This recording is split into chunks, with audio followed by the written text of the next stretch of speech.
महाराष्ट्राचे मुख्य सचिव म्हणून IAS अधिकारी राजेश मीना यांनी पदभार स्वीकारलाय।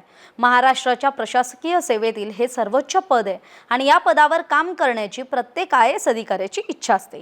यापूर्वीच्या सुजाता सौनिक या निवृत्त झाल्यात, तर राजेश मीना यांच्याबद्दल माहिती नसलेल्या 5 गोष्टी मी तुम्हाला सांगणार आहे। जन्मभूमी राजस्थान, कर्मभूमी महाराष्ट्र।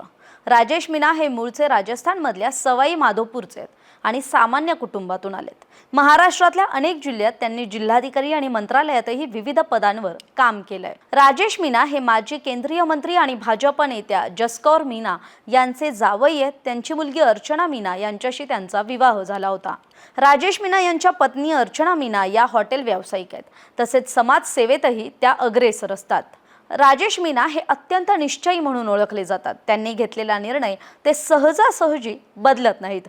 अगदी 8व्या इयत्तेत असल्यापासून ते आपल्या नावापुढे AAS असं लिहित आलेत आणि पुढे अभ्यास करून त्यांनी ते करूनही दाखवलंय।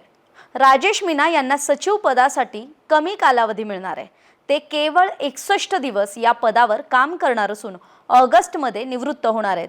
महाराष्ट्रासारख्या सर्वार्थानं महत्त्वाच्या राज्यात त्यांना मिळणारे हे 2 महिने सुद्धा अत्यंत महत्त्वाचे असणार आहेत।